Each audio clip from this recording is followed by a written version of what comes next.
Jai Hind. Welcome to the first episode of RandomnessPod. In this podcast, we talk about geopolitics, history, culture, and the affairs of the Indian state and the world it surrounds and its surrounding world. For the first episode, we want to welcome Mr. Kallol Bhattacherjee. Welcome, sir. He is a journalist with The Hindu, a prolific chronicler, and an author of great dedication.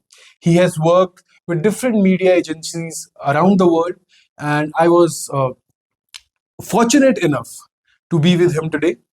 And his recent publication, Nehru's First Recruits, is what prompted me to actually start this podcast. So I would give that credit to you, sir. Thank you Thank so you much. so much.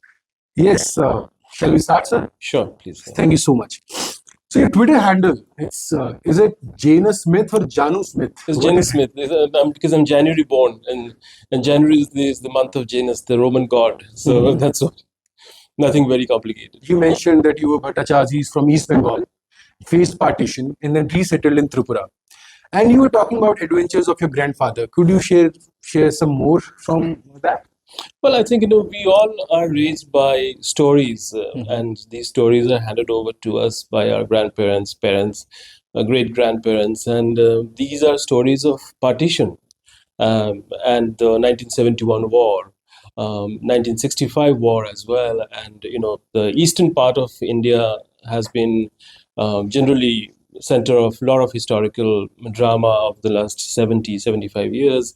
Even today we're witnessing what's happening in Bangladesh, for example. So most of the stories that I was told came from the British period, how the revolutionaries were active in East Bengal and how they fought. In fact, one of my great uncle actually was in jail in Lahore.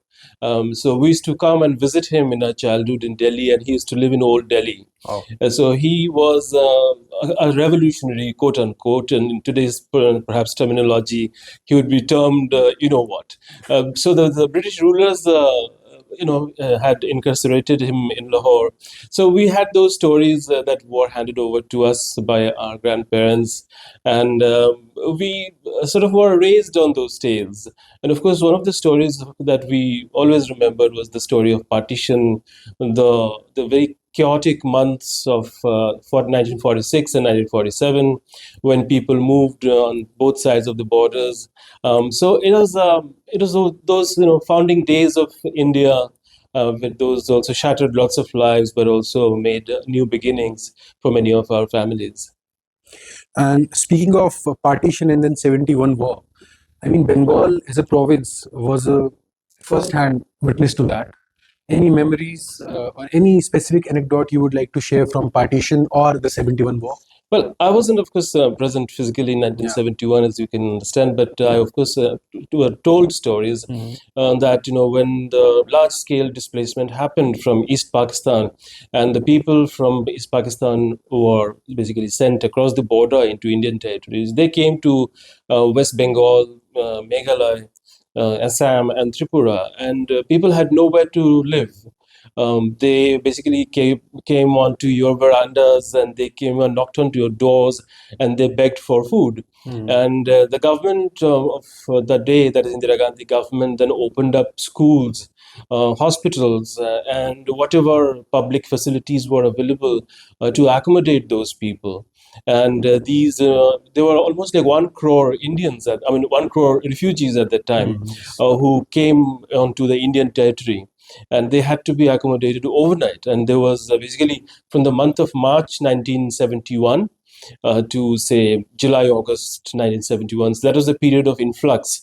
So nearly 1 crore people had to be accommodated. So I was told about these stories about how they found shelter in schools, and sometimes even in under the bridges, in railway platforms, in bus stands, bus stops. So every public facility was turned into some sort of a refugee shelter.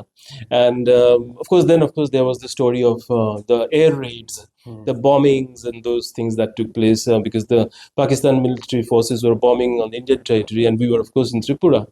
So we also took some of those shells and some of the neighbors and those people that we You knew. even mentioned that in the book when some tanks roll over. Well, I mean, what happened was that I, of course, spent my childhood in Tripura, and Tripura had big garrisons because armed forces were stationed there for even now. I mean, because this is a frontline state.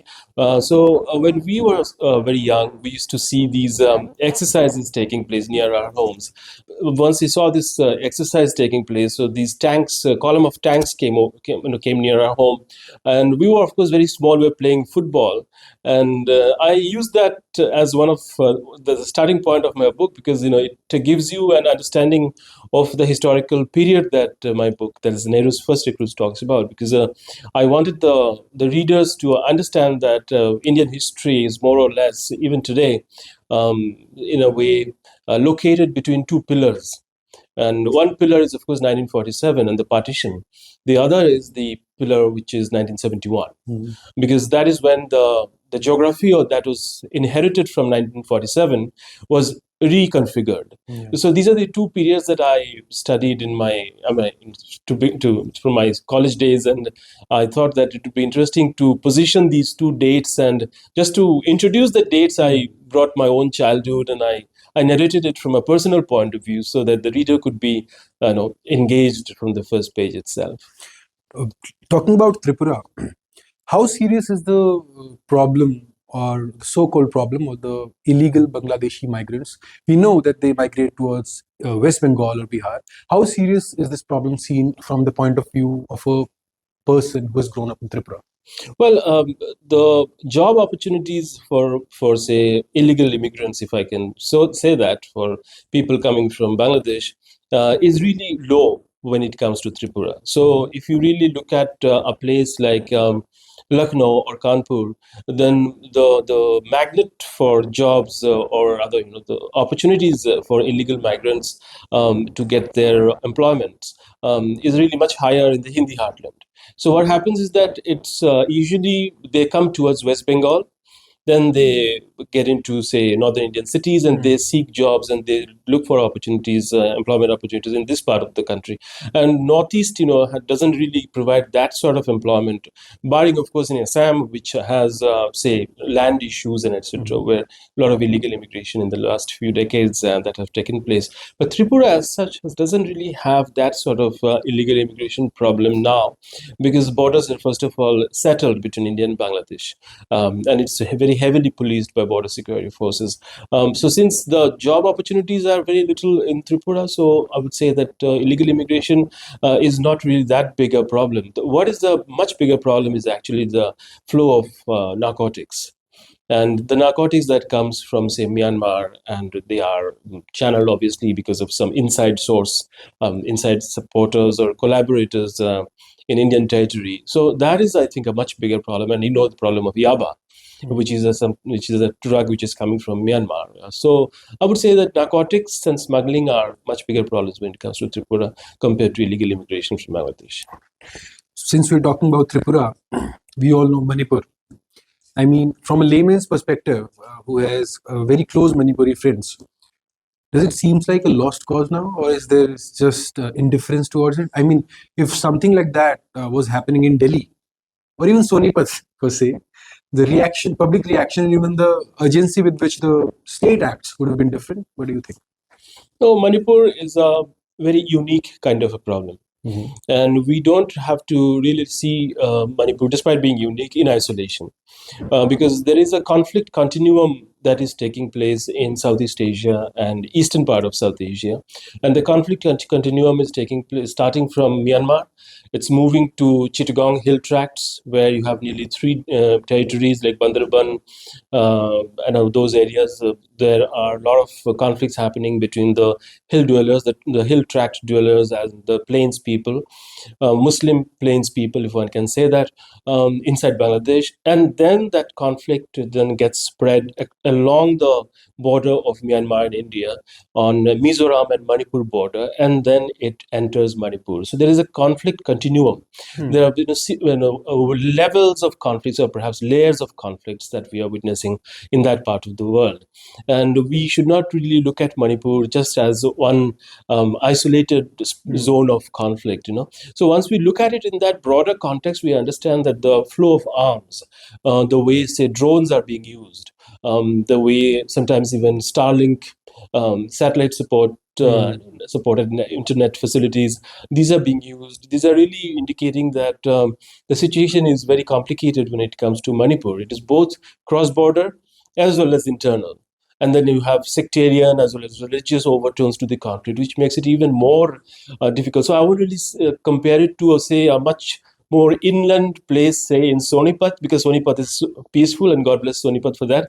But I would say that there are the conflict in Manipur is far more complicated. It's both externally somehow, in a way, influenced, and as well as there are internal problems that require internal solutions. But I think at least the internal solutions should come first. So what you're implying is it's not just a Maiti versus Kuki issue. There are bigger players. Obviously, it's a much bigger issue, and there are players that one should not talk about immediately. So coming to Nehru's first recruits. So one of the most recurring debates of our contemporary news cycle is pitting Nehru against Bose.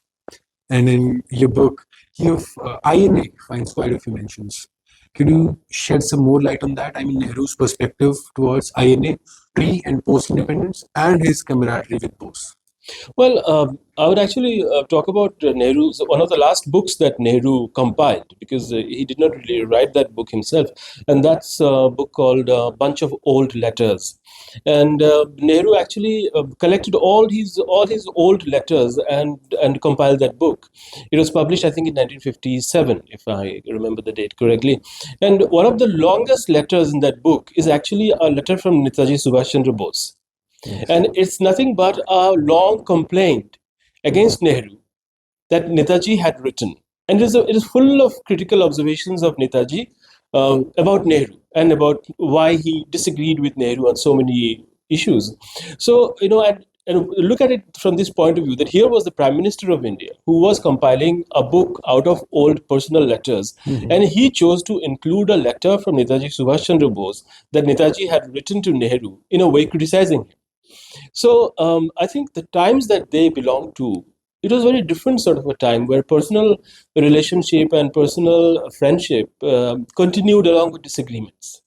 So I have a feeling that when it came to accommodating, say, INA people, activists, and into the Indian Foreign Service, the attitude was that during that time, Nehru had given a commitment, a public commitment, that the people who were involved in unarmed resistance, despite being part of INA, would be accommodated into government services. So most of the people who were accommodated were part of the Indian National Army of Subhash Chandra Bose, but they were not really into, say, active fighting. So they were not, into, say, armed activities and etc. So therefore, when Netaji's men, including women, were to sort of rehabilitated into government services, it was done according to the pledge that Nehru had given himself, because he was the leader of the interim government in 1946, and as the leader of the interim government, that commitment had to be somehow upheld. So that is why I feel that when he had the chance to rehabilitate the people from the INA and those who are obviously unarmed, in a way, unarmed resistance, he felt that it was the right thing to do, and he gave them the chance. And obviously, these people who are highly talented people, like be it Cyril John Tracy or Kannampilli and others, they came with their huge, what can one say, public network in Southeast Asia. So that was a thing that India would gain if they were given that opportunity. So I think Nehru took that decision in India's interest. So, sir, as you mentioned, the first batch of IFS was really a bouquet of talent. I mean, And we even had Harivansh Rai Bachchan ji. It was the first batches of high. Yeah, I mean, so could you shed more light on that? I mean, what kind of lateral entries were there? Harivansh Rai Bachchan ji, and there was Raghubiri Hindi thing that you talked about in the book. Yeah. So, of course, Harivansh Rai Bachchan came in the mid 1950s. But then by that time, already 7 years of Indian Foreign Service officers had already been groomed. But you have to really look at the fact that the idea of lateral entry did not really exist back then. The idea that they had was to basically build a system of governance, because the country did not really have a body of diplomats. We did not have any foreign service officers prior to that period. We had a very few handful of people, who were sent out as resident commissioners and others into nearby areas, and some also to, say, Washington DC, which was a post which became important during the Second World War, because India was part of the Second World War, and we were the prime colony of United Kingdom, and we are also theater of much of the warfare in the Eastern Front. So this was part of that context in which India's relation with Washington DC had become important. So therefore, Gijay Shankar Bajpayee was sent as India's ambassador at that time. That is, pre-independence. That is. Was there a priority given to the major nations like the allies, or like, I mean, when we got independent, we thought of sending these ambassadors to different countries. Was there a proper strategy or a plan ki the UK and US will get the priority, and some African nations will be looked after later, something like that? Well, everything was happening in a very spontaneous manner, so there was not much time to think or plan long term, because immediate concerns were basically how to deal with the setbacks that were coming, say for example on the Kashmir front, on the front of food security, because you didn't have food. So all those issues had to be dealt with, and then also you had the ideas. In the sense that you had to deal with the whole notion of decolonization as an idea, because your country was very, very impatient, and the people basically wanted the country to be totally decolonized. So that meant that all the territories belonging to France, and that is Goa again for Portugal, these territories had to be taken back. So that process had to be completed. So I think that was the sentiment that had to be addressed by the diplomats and Indian diplomacy as well. So in a way, there was not really much of a broad thinking that which country is important and which country is not important. The issue was that first of all, the people's needs will have to be addressed. People's sentiments will have to be addressed. Need was, of course, food and medicine, technology. These were the things that India was not really self-sufficient at that time. But so those issues had to be addressed first. And secondly, once you had those issues sorted, you had to address this public sentiment. So India had to be projected in a certain way, so that India did not come across as a country that is vulnerable. India should uphold its interest in the world platforms like the United Nations and other trade platforms, and etc. And at the same time, India also had to they come out looking like the champion of decolonization, because the people inside the country, they wanted the country to look like that, the champion decolonization, that you are the country that is really leading the charge of decolonization in Asia, Africa. So when you ask that, if which country was important, I would say that yes, the United States was already important, because it was one of the major supporters of India's independence in the mid 1940s.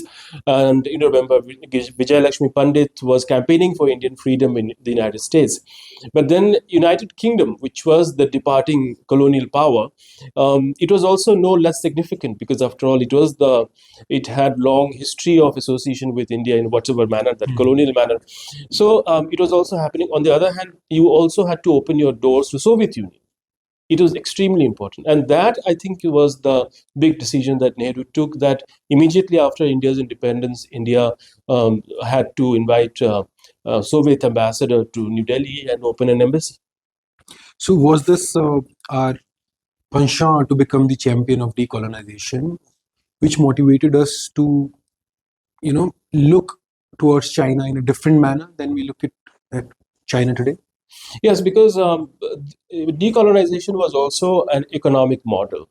Because if you become free, that is, if you become independent, then your neighboring countries also should be ideally independent to do business with you.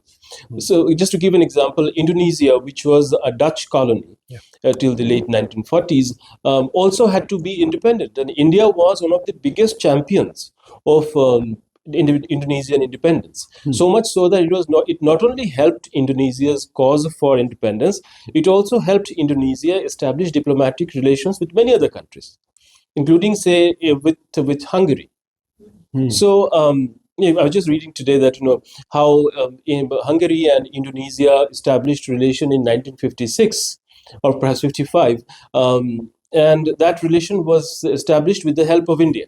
So India helped Indonesia massively in diplomatic, in commercial matters, because it was in India's interest. Because if we have to source materials, say if we have to source tin or We rubber, even talked about exchange of medicines and rice. yes, rice. Of course, if we have to get rice for our country, then it is economically more viable to bring rice from Myanmar or from Indonesia rather than bring it from the other side of the planet, from Mexico or from the United States, which is going to be more costly. So that way, decolonization as an idea was also an economic model, and that is why India championed that. But then the other factor when it comes to China was that China was also part of the colonial process. 1940s, the civil war in China. This was happening side by side with India, and this was basically a brotherly, kind of a fraternal struggle that was also happening in China, if I can use that word, in the fraternal, in the sense that parallel struggles that were happening in China. So I think the sentiment that India and Indians, especially, you have whether it's Dr. Chitnisky, Amar Kahani, those kind of public stories that cultural memories that we have.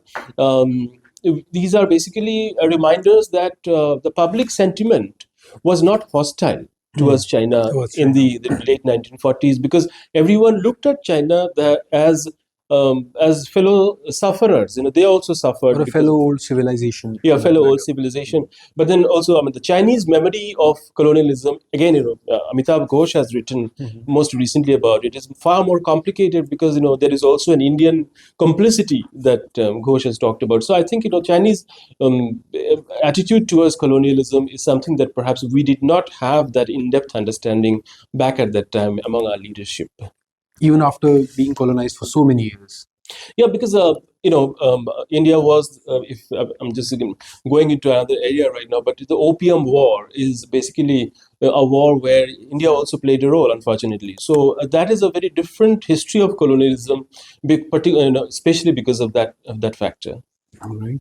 So, IFS legend, late Shri K. Nitoa Singh, he has, in his autobiography, writes of Foreign Secretary Subhimal Dutt as the only one in the service who stood up to Nehru. And you also describe him as a stickler to discipline and merit. And I am particularly interested in the ways he registered his disagreements. Would you please explain that to me? Well, Subhimal Dutt came from the formal structure of the bureaucracy. He was an ICS officer.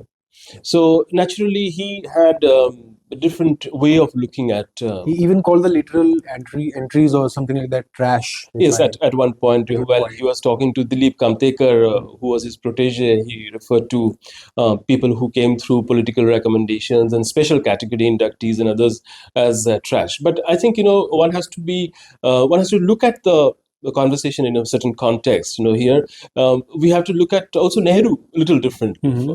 So let me just explain it in 1 second. Yeah. Is that Nehru had spent most of his life as a rebel, as someone who was arguing with the colonial powers for India's freedom, and not as a politician, mind you. Yes, exactly. So here he was imprisoned on multiple occasions. He also had to deal with the police. He had to deal with the district officials, and the district officials were colonial officials. So many of the Indian Foreign Service officers, especially people like Subhimal Dutt, Girja Shankar Bajpai, they basically came from the colonial administration. The colonial Indian administration, ICS. ICS. So here is the whole category where both Nehru as well as Subhimal Dutt appear different, but then after independence, they were working together. So Nehru the rebel became Nehru the state builder. Yeah. But Subhimal Dutt, who was part of the state, continued to be in the state activities after independence as well, because he was, of course, an Indian and he had to continue to do what he did. Obviously, a very efficient officer, and he was, as his by his own accounts, an officer who was aligned with the ambitions of Indian freedom struggle. So in that way, he was also pro-freedom, section of the Indian ICS officers. So I would say that Subimal Dutt and others, they came from the ICS, they came from the state apparatus, but they, by their very constitution, by their very training and orientation, they were also very different when it comes to their careers and other things, compared to, say, a rebel turned politician come prime minister. So here there were very, very different career trajectories. So therefore, I would say that Subimal Dutt perhaps he had the luxury to have opinions of that kind, that where he could have an opinion about someone, say, who had gone to prison, or someone who had fought in the jungles of Myanmar and Malaya, and was now becoming part of the Indian Foreign Service. So he would have an opinion. But Nehru perhaps would have less opinion about such figures, because he would have a fair understanding that though this person might have undergone a lot of hardships in the jungles of Malaysia and Myanmar, at the same time, he might have also made lots of friendships, a lot of social capital that could also help India in the changed circumstances. So, when you look at the Indian state from the pre-independence, And Indonesia was a great example of that. Yes, great example of that. And then, of course, in the Southeast Asia, when we had the Vietnam commissions came up in 1950s, India became the chair of the commissions, because India was perceived to be neutral. That was because India had taken that position of non-alignment and neutrality in world affairs, which is something that the world powers did not believe in. So I would say that Subimal Dutt, obviously impeccable in his credentials. He was the longest serving Indian Foreign Service, Indian Foreign Secretary, and therefore his record is something of perhaps in a pole star. Everyone looks up to him even today. But then I would say he was part of the state. Yeah, after all. After all. So naturally, he would have that sort of conservative assessment of people who came suddenly, say, from Malaysia, from INA, came from princely states, critics of that still criticize the Nehru establishment for not leading to disruption but continuity. I mean, some people even mention that many cruel people, they say jailers or something like that, they managed to go scot-free, in independence. Anyway, speaking of non-alignment, you mentioned that the first batch of IFS inductees, they went through the 6-phase training. I mean, they were in Cambridge, they were in Oxford, and when they were there, they must have come across Hans Morgenthau's realism. So, can you tell us anything about that? I mean, did it challenge our policy of non-alignment, or were the challenges unaddressed?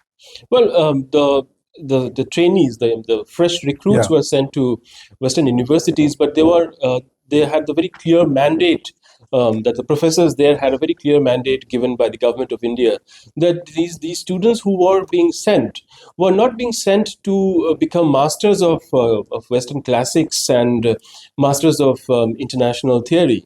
They were being sent there to become government officials. So their training was, in a certain way, quite strict and quite focused. They were not allowed to wander around because the time was limited. They were given around 10 months. So in a liberal arts environment of, say, Oxford, if a young recruit was sent in 1951 or 1952, he or she would be given a very tight schedule, and they would be kept on a very focused, disciplined coursework, which would not let them wander around, which would not allow them to become intellectual explorers or things like that, people like that. Because ultimately their idea was that they have to learn only as much that is required to run the affairs of the state. And that was actually the more important was the training that they got at the Indian High Commission under Krishna Menon. Because many of these officials were hired, no, not hired, but perhaps taken or rather ordered by Krishna Menon to come to the Indian High Commission and work there every week. So they were asked to, apart from doing their coursework, they also had to do their weekly service in the Indian High Commission. So I think that was more important, because there they would get exposed to nitty-gritties of official work, how certain things had to be done, how supplies had to be, because these are big missions that were coming up, big diplomatic missions, and each mission would require a lot of supplies to be to be provided, whether it's of stationaries or of food or everything else. And you can imagine how a diplomatic mission runs. So they had those requirements to be fulfilled. So that sort of hands-on training was also going on side by side. So apart from the academic training, which we are talking about here, there was also this hands-on practical training that Krishna Menon and company were providing to Indian diplomats. So I would say that Morgenthau perhaps is meant for students and scholars of or academics of that time. Mm-hmm.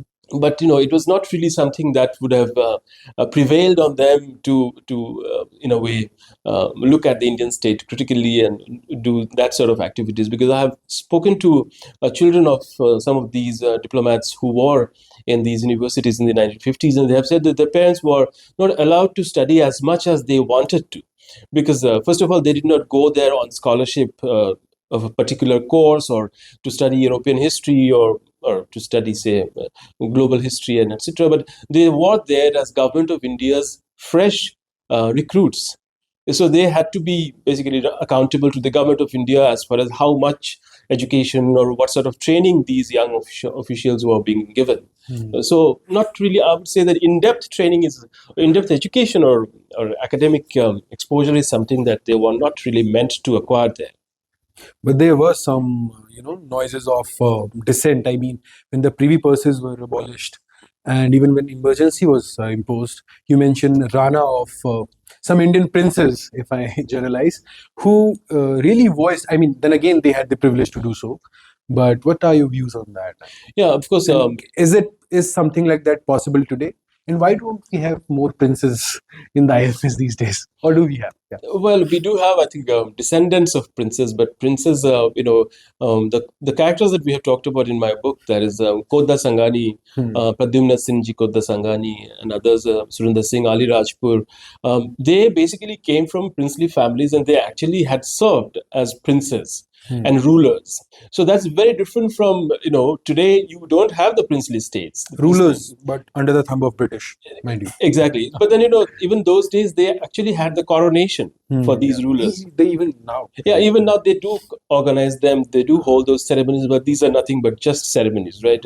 But back then, really, a prince who became a king or a ruler was a big deal, and newspapers did report that so-and-so king has been coronated. And they had certain kind of autonomy still, right? Yes, of course. Princely states were princely different from... Yeah, and they had those, what they call the gun salute standards. So, yes, exactly. So 21, I think, and 17 or whatever, that sort of gun salutes. So these princely states, they basically were from smaller princely states. These princes that we're talking about, they came from smaller princely states, but they were also very vocal.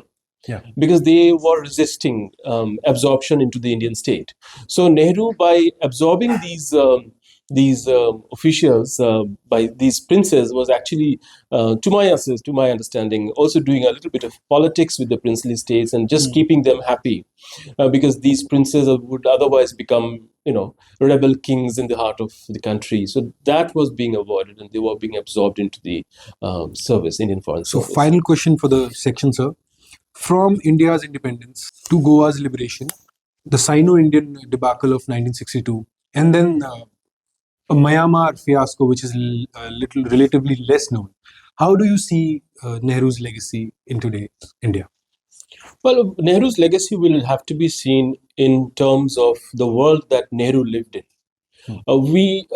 It's my opinion, of course, that I feel that we should not look at history from the point of view of the world that we live in. We should go back in time and try and understand the challenges that Nehru confronted. Yeah. And only then we can understand, or we can perhaps appreciate whether Nehru did the right things or not.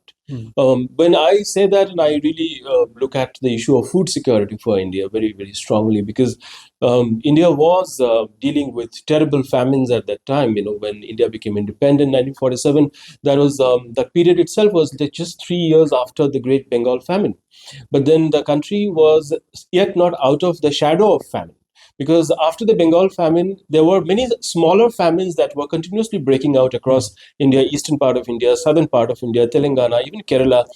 So there were these, famine-like conditions emerging, and then there was something that we don't remember these days. There was a thing called the food riots. So there would be a truck coming to a particular neighborhood to deliver food, and there the people along community lines would clash with each other to rob that truck, and then there would be police action in which people would die. So that was the condition of the country at that time. So Nehru started the process of sourcing food first of all, and that was also one of the first diplomatic actions, because food is, as I keep talking about it these days, that food is a strategic commodity. Nobody gives food unless you grow it yourself. So India today is food sufficient, and that is a strategic advantage that India has, which India did not have in the 1940s. And remember also that the food situation of the country in the 1940s, in 1946 and 47, was also partly because of the Second World War, in which the entire food system, that is the supply chain of food in India, was disrupted, because it was felt to be a good thing to disrupt India's food cycle, because that food would then flow into the Allied war efforts. So for nearly 5 years, India's food cycle was disturbed. And then West Punjab was given to Pakistan. And then West Punjab was given to Pakistan, and then you had the whole lot of water issues erupted in northern part of the country. So you had a terrible, terrible situation. So to answer your question, I would say that we really have to go back in time and see the challenges that Nehru faced. And once we see the challenges, the magnitude of the challenges, that is when we understand that Nehru didn't have a very easy time to deal with. So he had a very his plate was full of challenging issues. So therefore, I would say that the legacy, if we really have to talk about today, must be seen in the context of Nehru's time. And there, I would say that Nehru did rise to the occasion. Nehru did try to deal with some of these devastating challenges, and he did so without bitterness. That is something that I find very important. that is very important. Without bitterness, and whether it is bitterness against his colleagues, or because you just talked about Subhas Chandra Bose, there was absolutely no bitterness. And Subhas Chandra Bose's young daughter, who was at that time living in Europe, because she was born in Europe, she used to come and live with Nehru in Tinmurti Bhavan. So that also tells you about the personal qualities of the man here. So I would say that he did even India's relation with the United Kingdom. I mean, we had such a bitter parting, of course, but yet we sent our officials to UK universities for training, and despite the bitterness, people didn't like it. Common people in India didn't like it. We wanted to be decolonized, because we are talking about decolonization. But that he saw the reason. Yes, but then that decolonization, that cause was articulated very elegantly by Nehru, and also with a lot of, I would say, as I said, without bitterness. So when you argue a case elegantly and without bitterness, and yet with a lot of urgency, perhaps it does pass the test. So thank you for such a great insight, sir. From 64, we come to 71. It's just a small interlude between the Great Game and the ending of Nehru's era. Some people still argue that after 71 war, why didn't we capture Dhaka? Or least of all, why didn't we at least capture Chittagong? I mean, our northeast could have been connected to the sea. Do you see any validity in these questions? Well, I don't really understand, how people can make these demands. No, the national TV channels are making this case. Yeah, I know that too, but And even now. yeah, of course, especially now, yeah. First of all, there was a geographical, sort of redesigning of South Asia that took place in 1947, and our priority in 1971, as Indira Gandhi, the Prime Minister of that time, had made very clear, was that India had to send back the refugees. There were 1 crore refugees who had come into India. 1 crore is something. That too in 71. That too in 71, when the population of the country was also not really like 1.4 billion as we have it today. Around 47 crores. Yeah. So you see, the aim of the war was not to capture territory. The aim of the war was, every war has to be justified. We were dealing with a very hostile U.S. administration in 1971, but then the aim of the war had to be sold. There was a campaign before the war. Indian diplomats went to American radio channels, American TV channels, TV networks interviewed Indian diplomats. There are rock concerts happening in the US where support came for India, whereas the US administration was opposing India's case.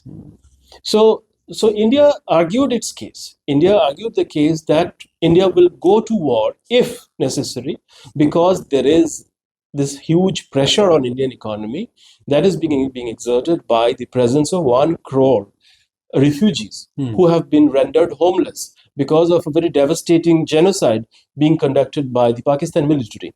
So India's war was actually, in a way, justified because of the ambition that the war came with. The ambition or the goal of the war was to send the refugees back to Pakistan, that is East Pakistan.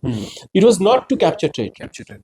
Because if you had gone to the Western audiences, if you had gone to any audience in the world telling that India would go to war and capture territory, then India would have been branded as an aggressor.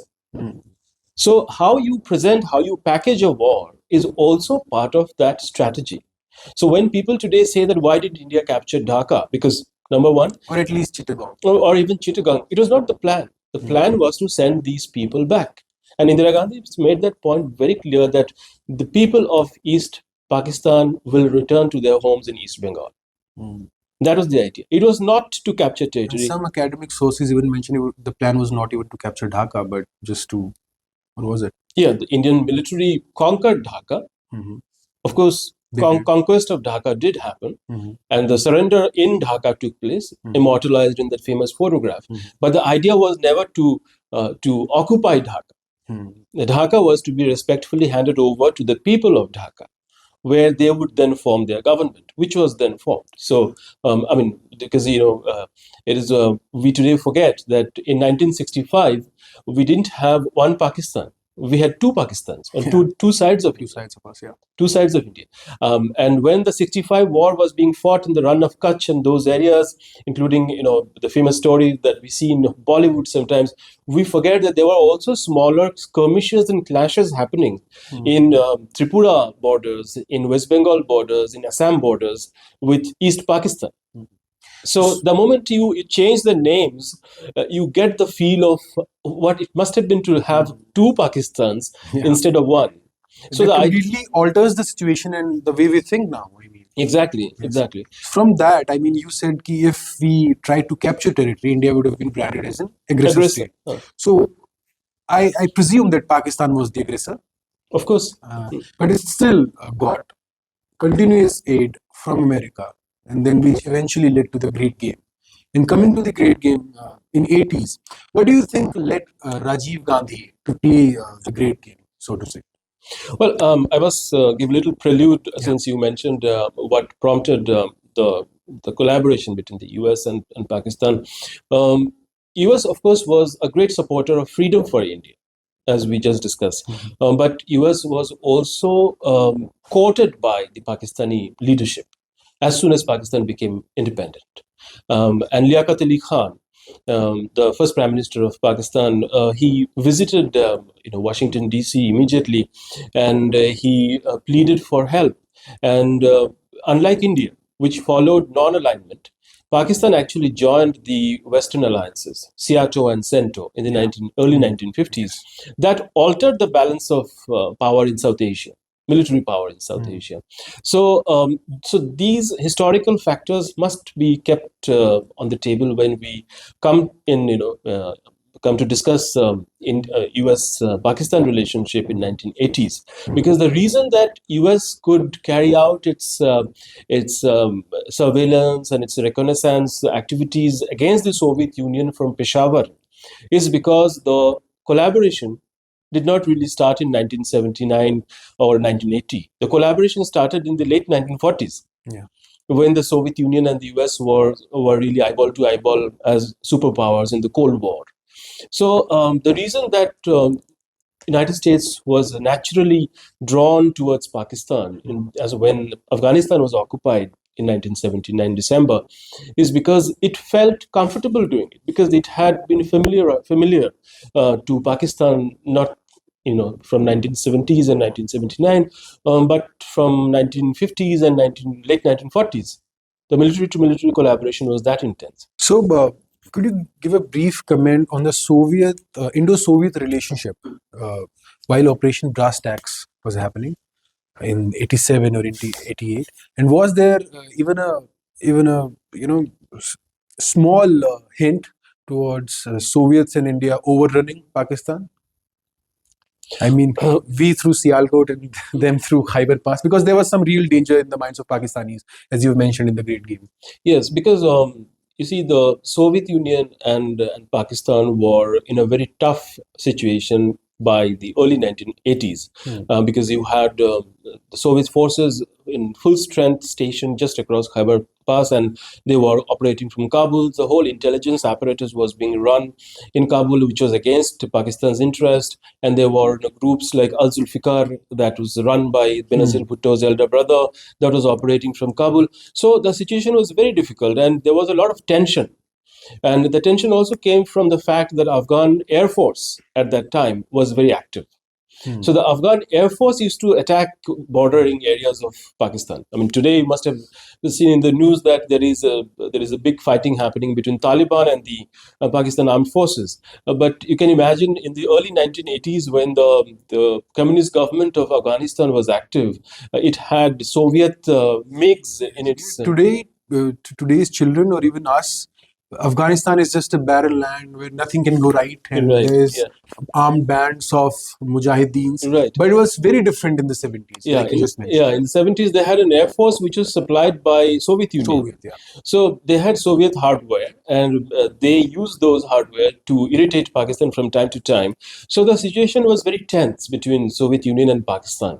So those people who gave that impression that there could be some sort of a simultaneous movement. I mean, Operation Brass Tacks was something very big. Yeah, very big. It was led to the cricket diplomacy. So it was like, had something of that sort really taken off. One can imagine then that it would have easily turned into a global confrontation, because United States, as we just discussed, from 1950s, had been a partner of Pakistan in the realm of security and military activities, and therefore it would not have sat quietly if there was that sort of a dual action against Pakistan in the 1980s, especially with General Zia, who was very helpful towards American demands as far as supporting the jihad in Afghanistan was concerned. It was being conducted against Soviet presence in Afghanistan. So So, sir, like I said, what led Rajiv Gandhi to play the Great Game? Was it just the fear of Islamization of Afghanistan, which would then, permeate into Kashmir or Punjab as we were facing that time, or was it the urge to, play the big boy in the region, or a mixture of both? And in the book, you've mentioned that we actually came close towards a solution. I mean, Russia, the Soviet Union at that time, US, and we. And there was a meeting between John Gunther Dean, Vorontsov, and Gandhi, which caused some discomfort in the State Department and tracked to diplomats. I mean, the establishments reaching some kind of consensus and solution towards an Afghanistan problem. Did it just came down to envy among track 2 diplomats? Those are two questions. You were talking about, of course, let me just give for your viewers a little bit of context as far as the Great Game in Afghanistan is concerned. So the Great Game in Afghanistan is a book that I wrote in 2016 and 17, and it was published in 2017.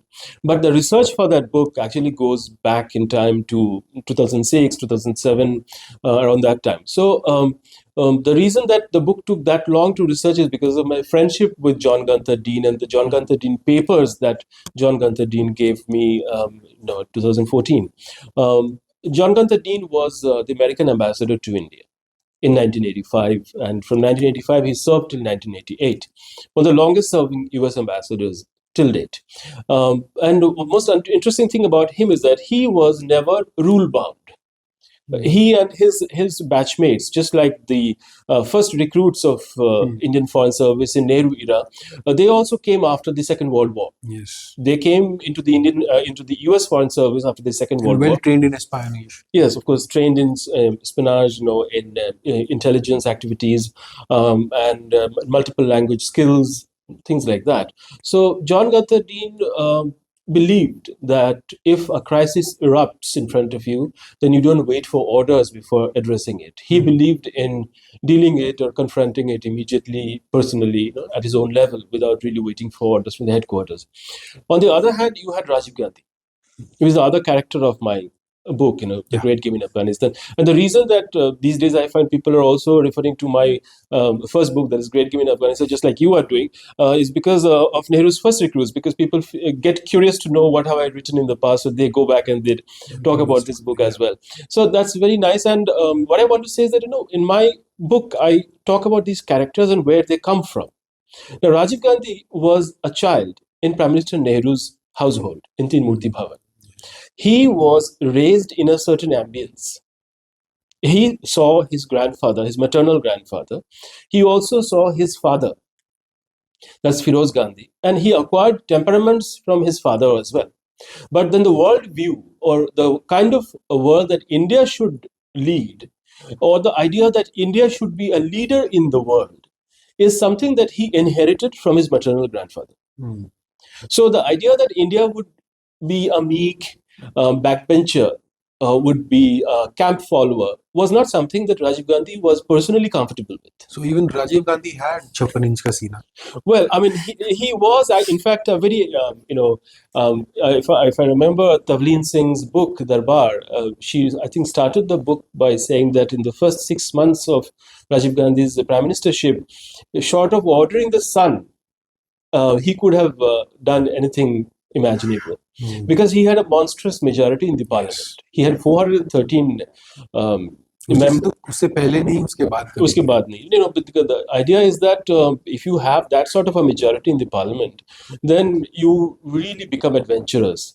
And therefore, whether you look at Rajiv Gandhi's domestic policies in the initial phase of his governance, you find a lot of bold initiatives he undertook. And of course the whole technology boom that we saw even in our childhood, and I remember how suddenly everything started changing. They had television suddenly became more popular, and there were all sorts of programs being produced. Then all sorts of satellites being launched, and missile programs being set up. And the Sri Lanka, of course, Sri Lanka, and then the Indian intervention in the Maldives, equally significant, And then there was a moment where the Americans wanted to set up a listening post in Sri Lanka for Voice of America, and Rajiv Gandhi government didn't allow it. And then he then moved on to have the first nuclear submarine from Soviet Union, which is known as Chakra. In 1987. One would never imagine, if I wouldn't read The Great Game in Afghanistan, if it was not for you, I would have just always thought of Rajiv Gandhi as this gentle person who is very sweet when we see him in the first look. But then the guy's got some. I mean, he's standing up against the US and collaborating with Soviets and going to Damascus. I mean, the current circumstances in Damascus. I mean, what do you think was the intentions and the signaling of Rajiv and Sonia's visit to Damascus? Well, it was the time when the Cold War was coming to an end. And the Indian leadership, including Indian bureaucrats, also understood that the Cold War was coming to an end in the near future. And these conflicts in West Asia, at that time we had the Iran-Iraq war going on. We had the Israel-Palestine intifada, which was also happening at that time. And therefore, Israel-Syria relation was very significant.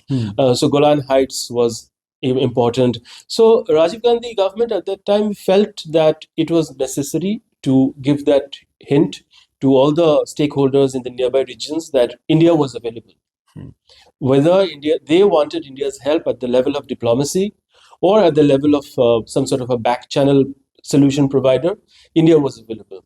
And that is one of the, I think, factors that propelled him to provide that sort of support for the US-Soviet back channel diplomacy over Afghanistan.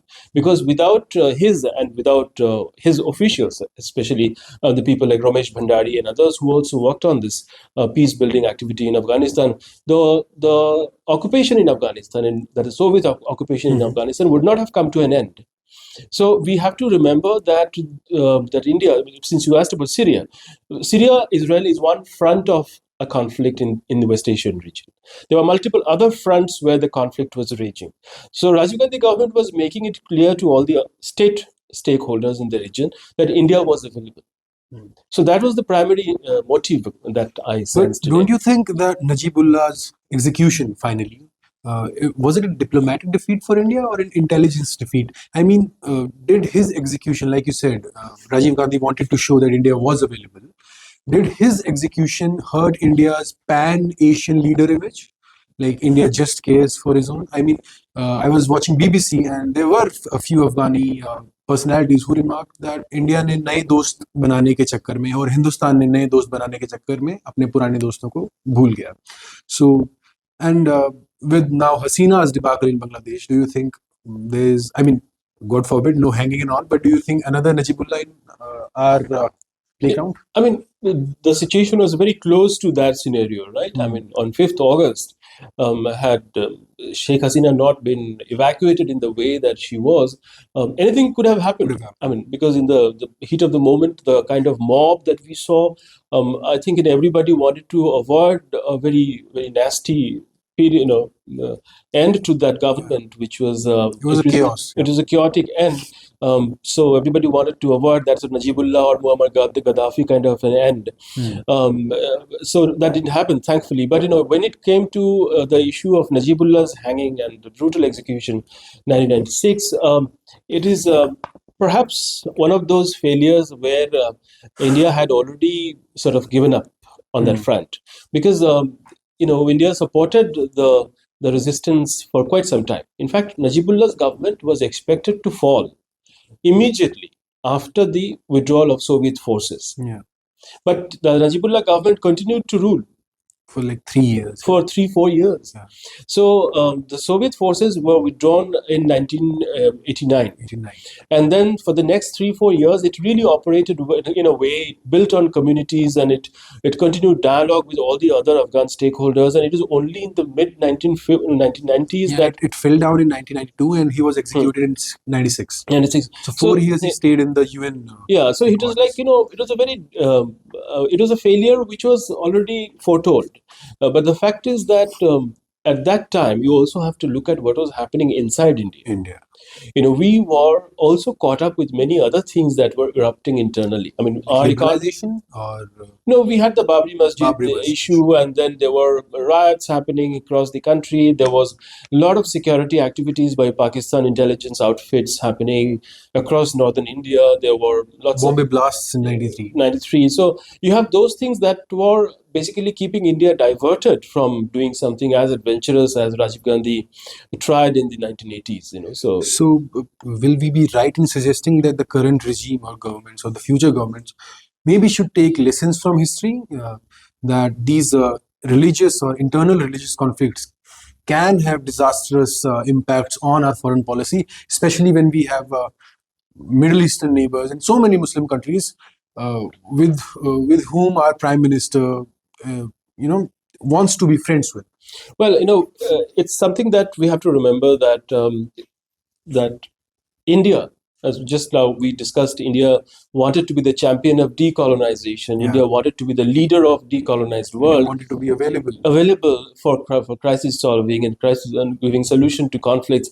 India was actually looked upon as an example. Yes. India is even today is viewed as one of the leading countries in global South. So as you know, even Prime Minister Modi has been holding these global South summits, including inviting lots of these countries from Africa and Latin America and other parts of the world. The issue that I'm trying to make is that when India is looked up to, so therefore we have to be mindful of the fact that they are also watching Indian domestic developments. So if there are fraternal or sectarian or religious conflicts, any kind of clashes happening inside India, your supporters and your friends in Africa, in West Asia, would be concerned. As it happened when Babri Masjid fell. When Babri Masjid was demolished, there was a lot of concern in the Arab capitals. And Narasimha Rao had to send his ambassadors and special envoys to these capitals like Damascus and Saudi Arabia and other countries, where then they addressed their concerns, and they said, whatever diplomatic language had to be used to convey that everything was all right back in India. Because even today, when you talk to African leaders or African diplomats, they often will tell you, what is India going to do on climate change? What is India going to do when it comes to, say, pandemics? Because what India will do will set the agenda for a country like, say, Congo, or a country like Nigeria will also look up to India's activities on the front of, say, immunization, in the front of IT. These are developing narratives. Or even our booming automobile industry. So they look up to India. So if India behaves responsibly, it really sends a very unfortunate message to them, because then they become confused. They become isolated, confused, and they, in that sense, may end up going back to the colonial centers and asking for suggestions. The new colonial centers, China. Of course, because wherever the directions come from, they would turn to that, because there is a vacuum. So the idea and the solution for this sort of a situation lies in the fact that India should stay on the course of being India, the light of the decolonized world, and thereby provide the leadership that these countries of Latin America, Africa, West Asia, Southeast Asia deserve and need from time to time. Coming to the Baloch militant in Delhi, I have been always very fascinated by a place called Balochistan. I've seen this, we don't know people of Pakistan and they don't know us. There are Sindhis and Punjabis and Kashmiris there, but we still don't know them. When you interviewed Imran Khan, you mentioned meeting Haryanvi from Pakistan, or a Pakistani Haryanvi from Rohtak, whose forefathers were from Rohtak. And these are the stories which you don't know. To us, they are just Urdu speaking, some, zamindars, and to them, we are just, I think, tika on forehead people. Exactly. Yeah. So I think we need to learn more about each other if we have to. 2611 and all. But yeah. So I wanted to ask you, before asking further questions about Baloch militant in Delhi, what do they have a cause? What's Baloch insurgency? If you could explain in brief. What's that?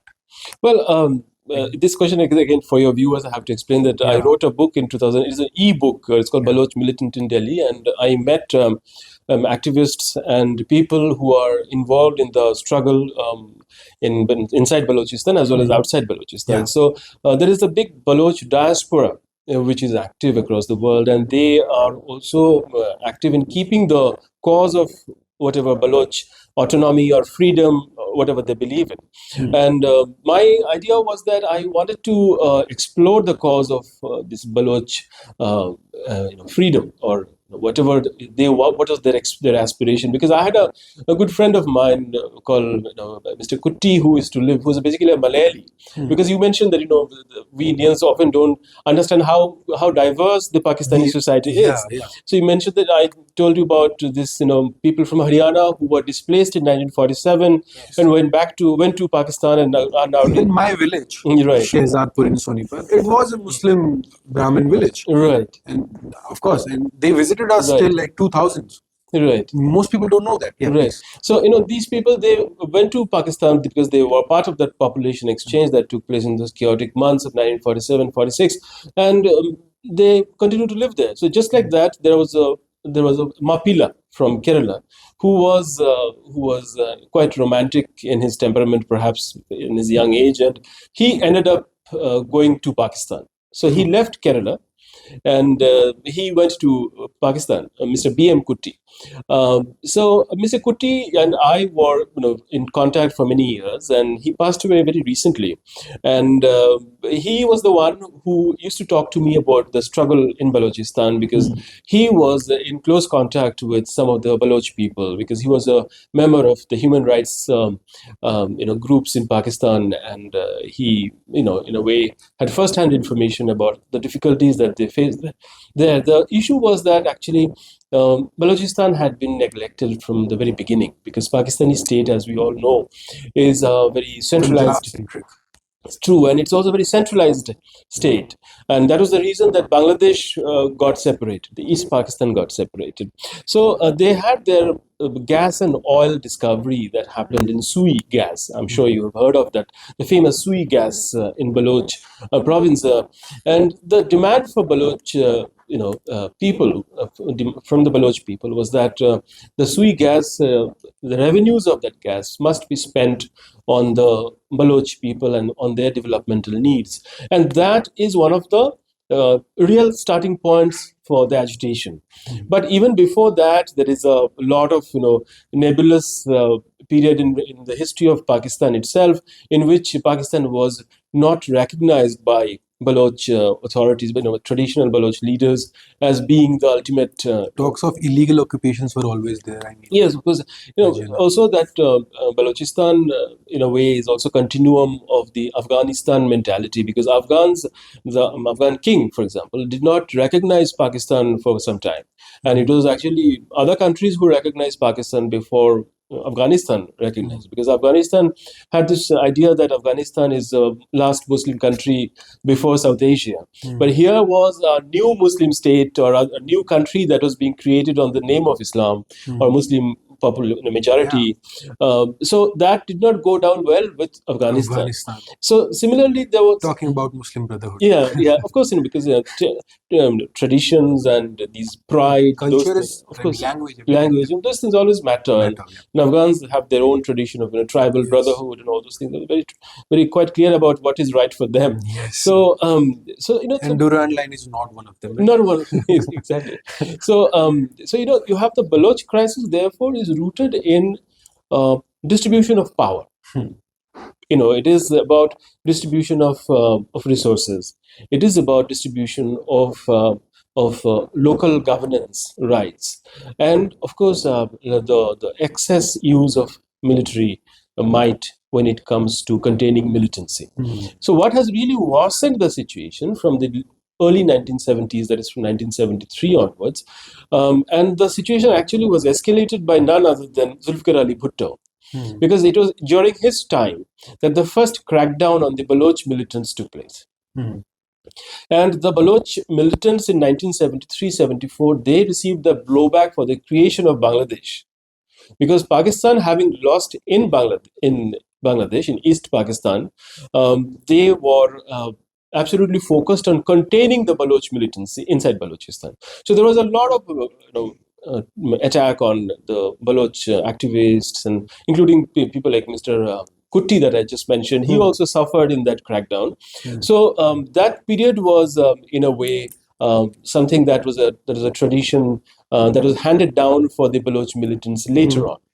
So in 2017 and 16, when the Baloch militancy once again saw the spike in the fight, it was because the tradition of 1973 was being revived.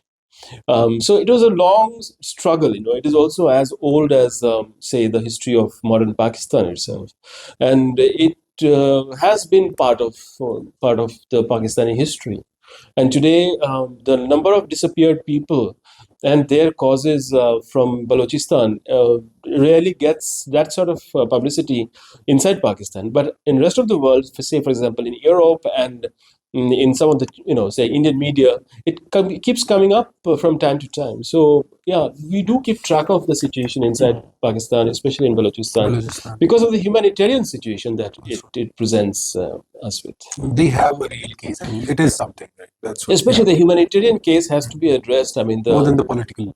Yeah, at least, because this is the at least case. I mean, they have to deal with the missing people. Where have they gone? Where are the disappeared people? There are men and women. They have been lifted from home who never returned.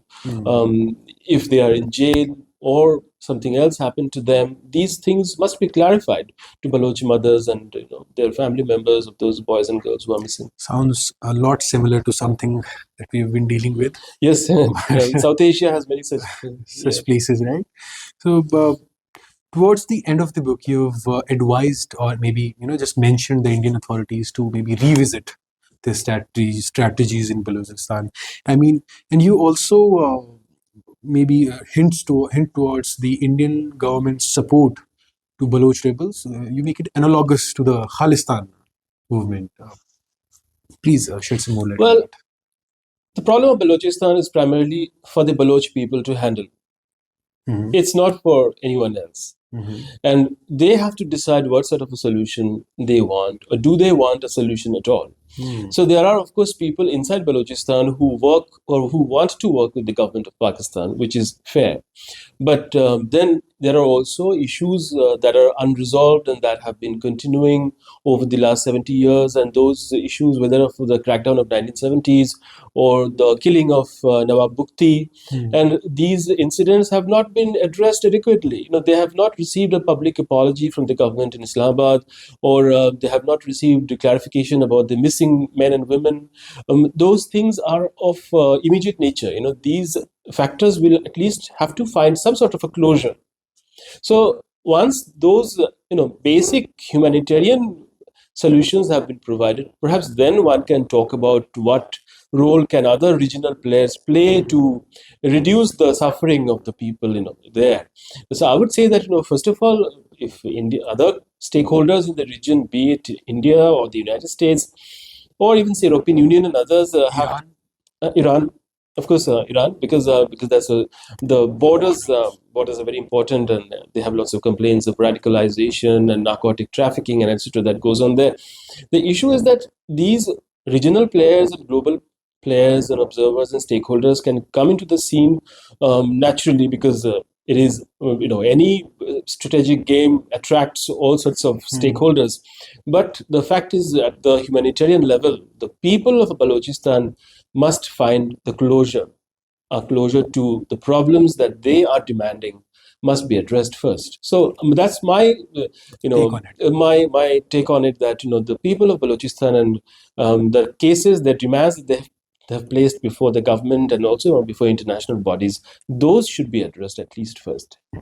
So, sir, in your book, I wanted to ask you what drew you to explore the human dimensions in Baloch insurgency. I mean, your meeting with Qazi, how did it reshape your understanding? I mean, I can already see you smiling.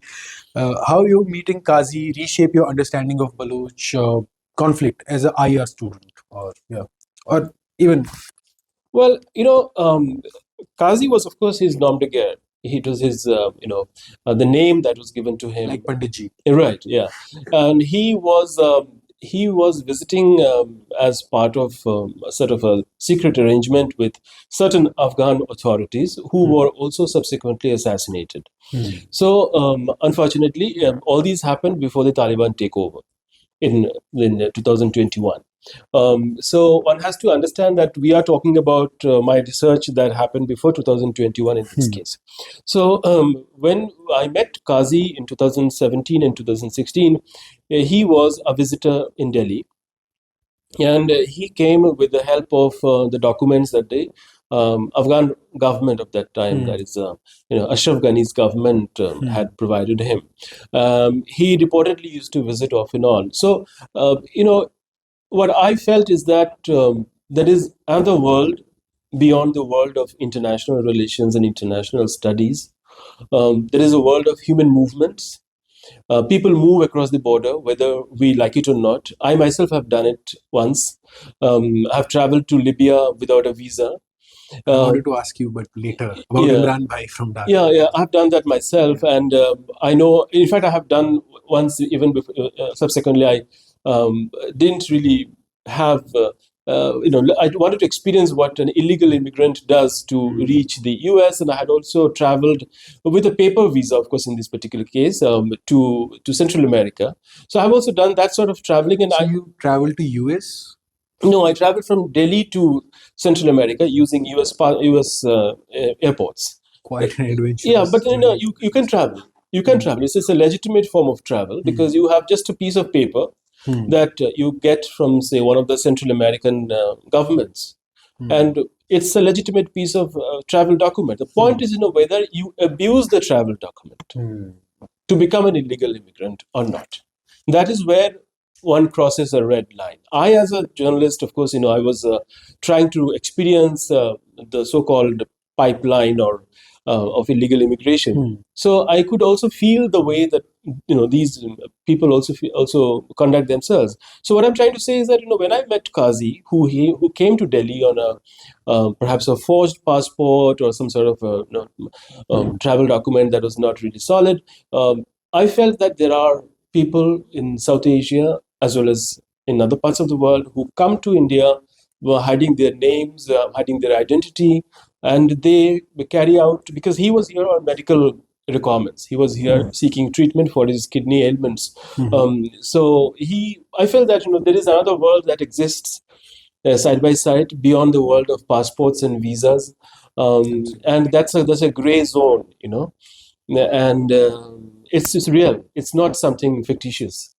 And there are a lot of action, a lot of conflict, a lot of give and take happening in those gray areas as well. So, how do you think India has evolved its non-alignment roots into the concept of strategic autonomy in today's global world order? Yeah. Well, non-alignment came in the context of very heated circumstance of 1950s Cold War. The Cold War had multiple phases. The very active phase was in the 1950s, and in the 1962, that is the time when the Cuban Missile Crisis, and then of course in the late 1970s it once again revived because of the occupation of Afghanistan by the Soviet forces, when it came to the last point in which it was really very close to becoming a hot conflict, and that was the context in which non-alignment took place, was devised as a policy. What we have after that was the end of the Cold War in 1991, when the Soviet Union was dismantled. So after that came the post-Cold War world order, in which the Bill Clinton led United States for a brief period of time, say mid 1990s to late 1990s, was kind of a sole superpower. Yeah. But that was a very brief period of superpower, and in which also there were lots of tensions that were emerging, whether it is terrorism or Islamic, Islamist extremism, or even say the Islamist option or the alternative to certain Arab traditional Arab states which have survived based on military and kings and monarchy-led Arab states. So you were seeing all these tensions also emerging by the late 1990s and early 2000s, when finally we had the wake-up moment with the 9/11 attacks on New York. So the idea of strategic autonomy, as we are discussing here, we have to really see in the context of what has really changed in the world during this period. So from the early days of 1950s, when non-alignment as an idea was accepted, and the heydays of Bandung Conference in 1955. And it was, I think, the peak. It was the peak because it was for the first time it was happening that the countries of Africa, Asia, and Latin America that had never in the modern history, 5,000 years maybe. Well, I'm not going, but at least in the modern era, say modern era of nation states, modern era of nation states of 150 and 200 years, had not really joined hands. But here, for the first time, they sat together and they came out with a statement demanding that colonization in any forms should end. And then it started this, chain reaction. It was like fatafat, one after the other. These countries of Africa were becoming free. Countries of, Southern Africa becoming free. So we have to really see what really changed in that period. So the big changes that came was that also the economic growth of countries in India, for example, during 2000 to say from 99 to 2008, 2010, which was the period of the 8% growth that India experienced, that was also very significant. So these are the internal dynamics, internal driving forces that also propelled us to look for other options. If not non-alignment, because there are requirements in certain conflict situations where we have to really balance ourselves, because we have to look at what is necessary at home, because on the home front you have to support your economy. You had to support your growth rate. You had to do things that would be supporting your jobs at home, that would contribute to more jobs, more employment at home, because that would then lead to stability and social harmony at home. So these factors also contributed to the search for looking for something similar where India could balance things out. And I think that is where the idea of strategic autonomy once again returns. Now, the issue is that the Indian state, in a way, underwent in the meantime, along with many other changes happening in the world, some sort of a change in which the political contour or the political texture of the Indian state underwent some sort of a change, and Nehru was no longer the high priest of this kind of Indian state that was Idealism, yeah. ideal, this sort of say Hindu nationalist cause and etc. So in that, Nehru was no longer the political icon that he was in 1950s, or perhaps in the late 1950s, even during 1970s. So in this context, they had to also revise their strategy. For example, the Hindu nationalist government, if we can talk about it now, they also had to come up with their own notion. So here they have devised also accordingly the new idea that there has to be strategic autonomy.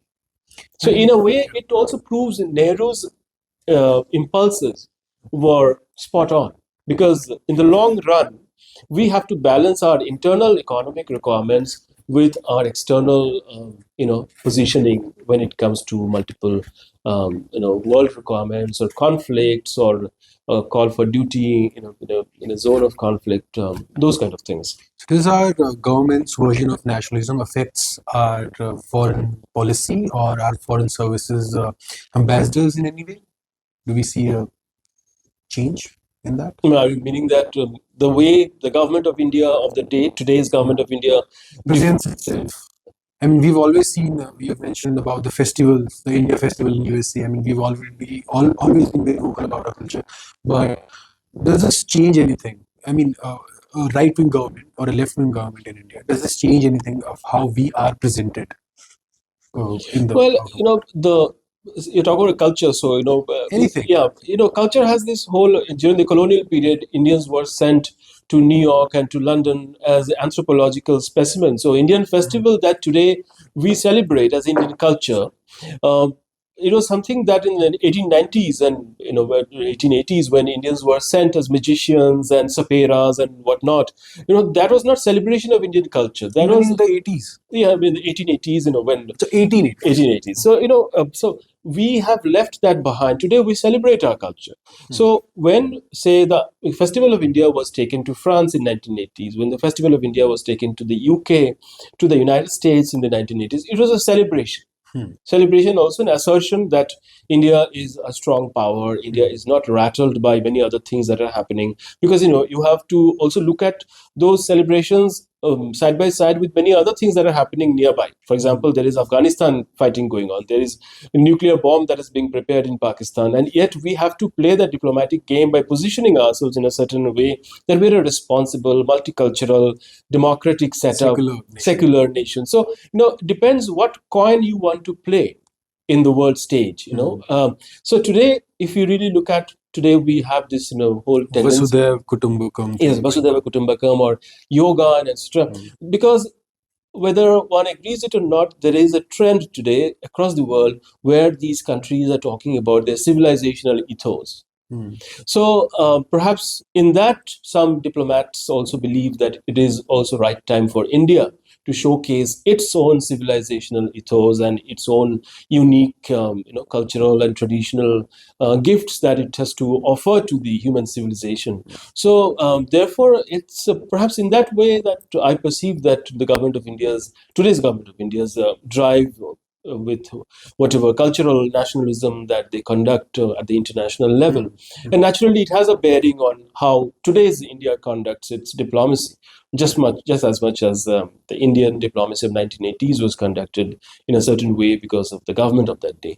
So naturally, that particular packaging happens according to the formulation that foreign service officers and policymakers think is right.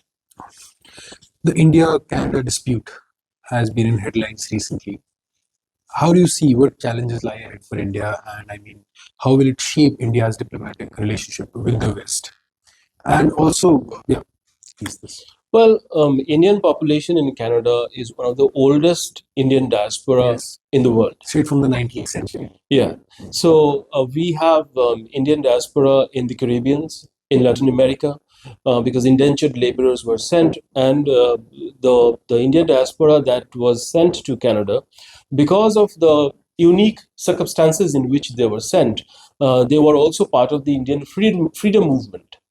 So there was a lot of radicals, a lot of, if I can say, revolutionaries who also traveled to Canada in those days. Just like, in my book, Nehru's First Recruits, I've talked about M.N. Roy, who traveled to Mexico. And he, at that time, he was also involved in arms smuggling from Indonesia in 1914 and 1915. So similarly, I'm just going back to Canada, we have to understand that they have their own traditions. They have their own history, and they hold certain values very dear to themselves.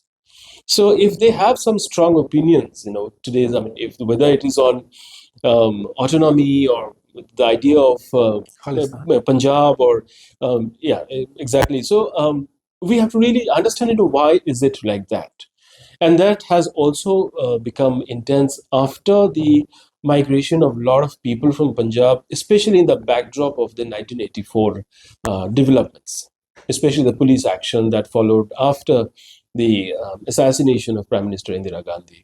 So we have to really look at that context. Then again, you're suggesting we have to look at the human context. Yes, human context, and a lot of dialogue has to happen, because I think everybody understands India is a hugely powerful nation state, and nobody is going to get away by just acting funny or by demanding this and demanding that. But the point is, we can build bridges of understanding. We can build bridges of communication instead of having all sorts of if I can use the word blunt action to deal with people, or just to dismiss. Dismiss someone. Because there are a lot of people among the Indian diaspora in the West who are willing to reason, who are willing to sit down and argue with you. So I would say that those sort of channels should be reopened, and there has to be more intense engagement and more intense dialogue with the people of Indian origin who have certain, perhaps, misgiving about the Indian state. And there is no reason to feel insecure, because India is hugely powerful. Everyone agrees to that. And so the only thing that India has to perhaps remember is that it should not overreact. Sometimes I think this overreaction is not a sign of confidence, but some deep-seated insecurity. It's also sometimes, I feel, bureaucratically driven, because at the end of the day, certain actions and certain decisions are left to the bureaucracy. These are political problems, and the more political leaders address it firsthand, the better it is. And it should be led by the people who are on top. Elected people, politically savvy people, they should be handling these issues, and these should not be dealt through, say, intelligence agencies and others alone. Yes, they also have a role to play, but that should be to support political leadership's healing hand policy, because these Do are. you think that healing hand has been missing since last years? Today, just look at this way, that if your embassy closes down for even a month, if that your high commission closes down for a month or two, the communities that suffer most are the elderly Indians who are settled in Canada, and many of them are former Indian government officers who receive pensions from the government of India. So imagine a 70 plus gentleman or a 70 plus lady, a former government of India employee, who is denied of her pension suddenly because of something that he or she has not done. So the human suffering should not happen. So all this bogus roaring on social media in turn just affects our people. Because it is basically we Indians. We should accept that there are people. Of course, there are people, and because they are diaspora, Indian diaspora, many of us have family members living in Canada, and when they go to the High Commission and they come back saying that, oh, I could not get this document today, I have to go there, and the person is a senior citizen, then we should be mindful of the fact that these sort of wranglings and these sort of social media decibel does not lead to public comfort on the ground. Even our tracker has been disrespected quite a few times now. So there's this emotion that is being trying to, roused among people that they should not be in argument, but talks, or people should not sit on table. So you were suggesting that talks should happen. Yes, I mean, nothing really works like dialogue, because we are a country of Upanishad. Yeah. Upanishad means sit down and talk. Yes. Or maybe that's what we are doing here, by the way. Yeah. So whether we agree or disagree is a different matter, but more important, it is always to sit down and talk. This is a tradition that has worked, that has been practiced in India since the time of Lord Buddha. He used to do the same thing. Sit down today in panchayats and villages of India, whether over a hookah or... When we talk about Krishna and Arjun. Yeah, so those are, of course, discussions, and that tradition of India must not be forgotten. Most of our Puranas start from some kind of dialogue Exactly. happening between a guru or a king or a sage or something like that. Exactly. So the recent developments on the Indo-Chinese border, there have been certain agreements that have been taken place, but there's some stark contrasts when we see in the statements of respective parties, and I personally think that there's not much transparency from the Indian side. I mean, yes, there is disengagement, but kitna disengagement? What's the current status? I mean, yes, we lost, and even the Chinese, there was a physical border contention, in Ladakh in 2020, May 2020.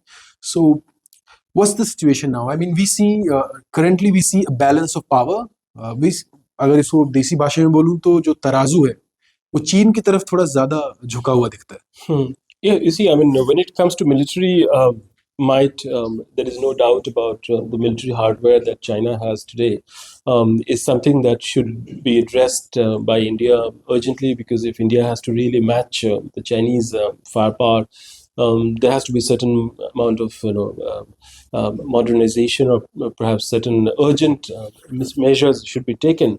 But then, especially on this particular case, as we're talking about post-Galwan situation and the dissolution of that particular crisis, so far it appears that the high tension period is behind us, which is a welcome move. That the period of high tension of Galwan and the bitterness of the 2021, 22, 23, that is more or less behind us. And there have been sustained efforts by both sides. But the point is, what has been agreed to? I mean, have we really agreed to the 6-point formula that is being discussed, and or is it being, as it is being claimed by China, is it just a Chinese claim? I would say that this is a solution in progress. Okay. With the draft of the solution that has come, I would say that it is still a work in progress, because we do not know where it is finally headed. Because we will understand that process once the interpretation ends.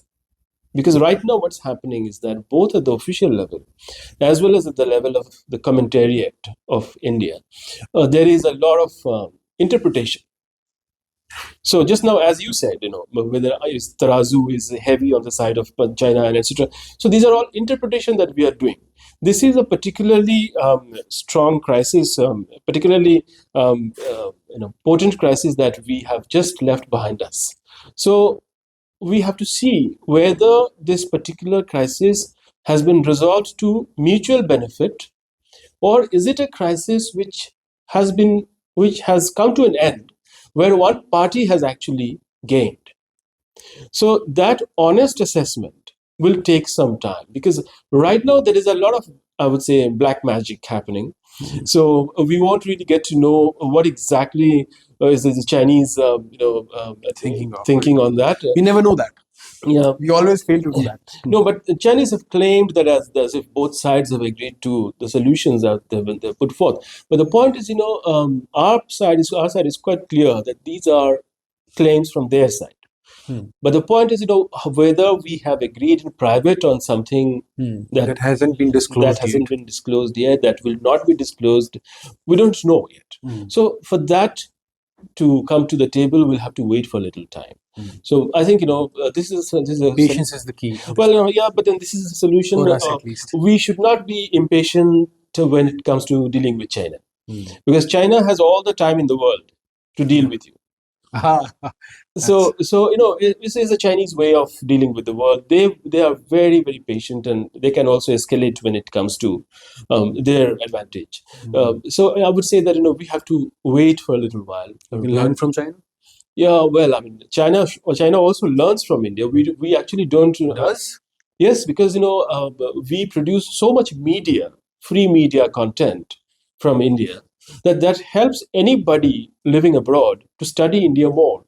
So whether you are looking at Indian channels, TV channels, Indian programs, or watching some of the high decibel Indian debate, you learn so much from India, because whatever is happening inside India, even randomness, even random. Yeah. Right. Yeah. So I would say that yes, I mean, the Chinese can also learn from India, because we have our democracy, which is whether it's it could be flawed, good or bad, yeah. but then it's still a miracle that works from time to time. But the Chinese really don't have that sort of lively democracy. So when they perhaps watch our elections take place, where the poor and the rich, everyone walks to the polling booth, I think the Chinese also remember that there is something that Indians do that they don't do. Yeah. So with that statement, I would like to thank Mr. Kallol Bhattacherjee for being here with us today, giving us his quite precious time and bearing with me and my stutters. And thank you so much, Shashank. Yes, it's a great pleasure. Thank you so much, sir. And मैं आपसे विदा लेता हूँ. खुश रहिए, स्वस्थ रहिए, भारत को साफ स्वच्छ रखिए. जय हिंद.